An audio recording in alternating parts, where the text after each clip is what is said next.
Hello everyone, welcome to Socionics, and today I want to talk about Quadras and MBTI.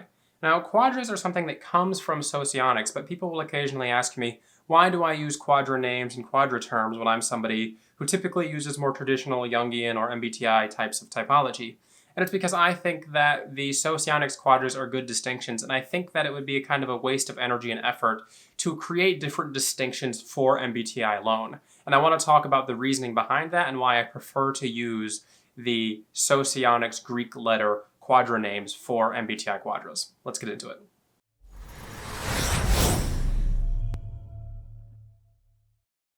So let's first define what a quadra is. Well, a quadra is a grouping of four types together because they share some sort of same elements, or they share some of the same kind of functions or elements. Now, this works out because in MBTI we have 16 types, so therefore we have four quadras, so therefore it's four groups of four, which is why quadra seems to make a lot of sense. Now, the reason that they created quadras in Socionics was because they found that when they were looking at these types that shared the same functions, they shared some of what they called value functions. And in Socionics, it's the first, second, fifth, and sixth function in a personality type. Now, I'm no Socionics expert, and I'm not going to go too far in depth as to what that means, but essentially these are the functions that are highly kind of cognitively or consciously valued by these types. Now, in MBTI, or traditional Jungian typology, we use a four-function model, or I use a four-function model, I should say, and therefore these are going to be the four functions that are valued in the psyche. These are going to be the four functions that we value, as opposed to the ones that are kind of outside of the psyche and outside of our frame of reference and point of view. And I think it's interesting and important to recognize that the Socionics Quadras places the value functions as the four functions that are shared with MBTI types who are kind of the same type. So say, for example, in Socionics, I'm going to use the four-letter Socionics type names as opposed to the three-letter ones because it's just easier for me to remember it that way. In Socionics, they have the ENTJ, and the ENTJ is going to have relatively the same functions as the MBTI ENTJ. Now, the function definitions are going to be very different, but the function order is going to be relatively the same if you account for the shift in how Socionics views the functions and their preferences.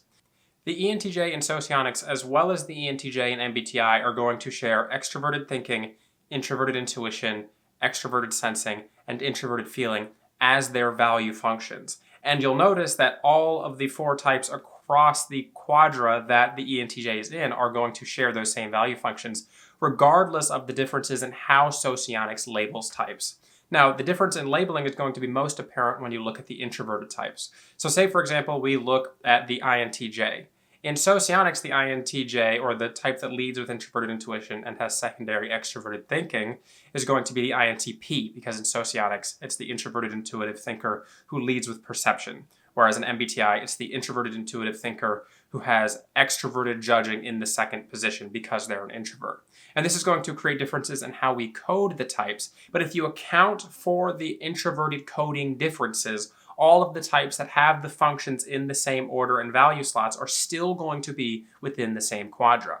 So this is going to be, for the gamma quadra, the ENTJ, the INTJ, the ESFP, and the ISFP in MBTI, and all you would do when switching that to Socionics is switch those two introverted types. The ISFP would become the ISFJ, and the INTJ would become the INTP. But the same quadra still applies. And that's why I prefer to keep them within the same quadra, because the gamma quadra has the same value functions across Socionics and MBTI. The gamma is going to value extroverted thinking, introverted intuition, extroverted sensing, and introverted feeling.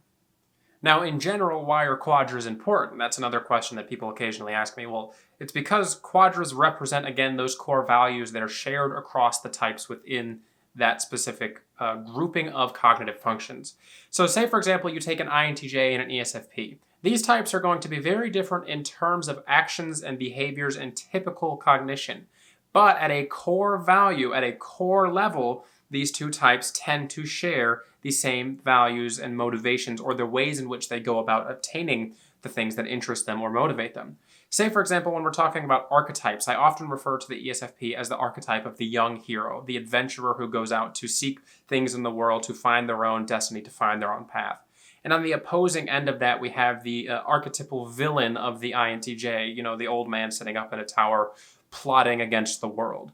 Now, these two archetypes, you see them conflict in fiction a lot, but it's because they share those same common values from a reversed kind of viewpoint. And that's what we're going to see within Quadras in general, is that even though the types are very different because they're entirely flipped, those core values are very similar. There's a reason, like, a lot of the times when you get to the end of the movie, the young hero tries to convince the villain to turn the other way or come back to the good side, or a lot of the times the villain is someone who fell from grace. These types of things. These are going to be the archetypal relations between types that are within the same quadra. And you can see this across all the types within all the quadras. When you look at the SFJs and the NTPs, both of them usually strive to do some sort of greater good for their community, environment, or the people that they care about. Contrast Mother Teresa with Leonardo da Vinci, and both of them want to do relatively good and improve their society. They just go about it in two very different ways. I'm also a fan of the Socionics model of interpreting quadras, or labeling quadras more specifically, because they use the Greek letter approach. And the Greek letter approach doesn't add any inherent meaning to the quadras themselves. So essentially, it's like having a blank slate title instead of a word that represents the title. I could easily come up with some grouping or names for the quadras, but then you're attaching a meaning or label to that, and you're going to be applying that meaning in such a way that other people might misinterpret it or assume that's always how the people within that quadra are going to act. Now, we do have general tendencies, and that's the thing about personality types in general, is you're going to have types of behavior. But I think with quadras, it's better to have it be that kind of blank slate of the Greek letters, because there's going to be so much variability in how, say, for example, an INTJ and an ESFP act, or their general motivations, these sorts of things. And that's why it's better to leave it as that kind of blank slate that just kind of represents the core values of the types within the quadra, or the quadra itself, I mean. And that way you don't have to have that inherent meaning immediately associated with the quadra upon seeing it or seeing that label. So to kind of summarize my thoughts, I think quadras are really important in both MBTI and Socionics. I just think it's really important that you distinguish which system you're using when you're talking about quadras, because types and quadras are not the same things across MBTI and Socionics when you're talking about functions and definitions, though the core value functions of the types in the quadras are going to be the same. And that's why I prefer to keep the quadras when transferring from Socionics to MBTI, because it just makes more sense, and I think it's easier instead of trying to create some entirely new system based off of it. I think that we can recognize that the NTJs and the SFPs, in terms of their cognitive functions, are the Gamma Quadra in MBTI without making too much of a big mental leap. It makes sense to me, at least. Now, if you disagree, feel free to let me know down in the comment section below. If you think there's a better system for talking about MBTI quadras, feel free to say so.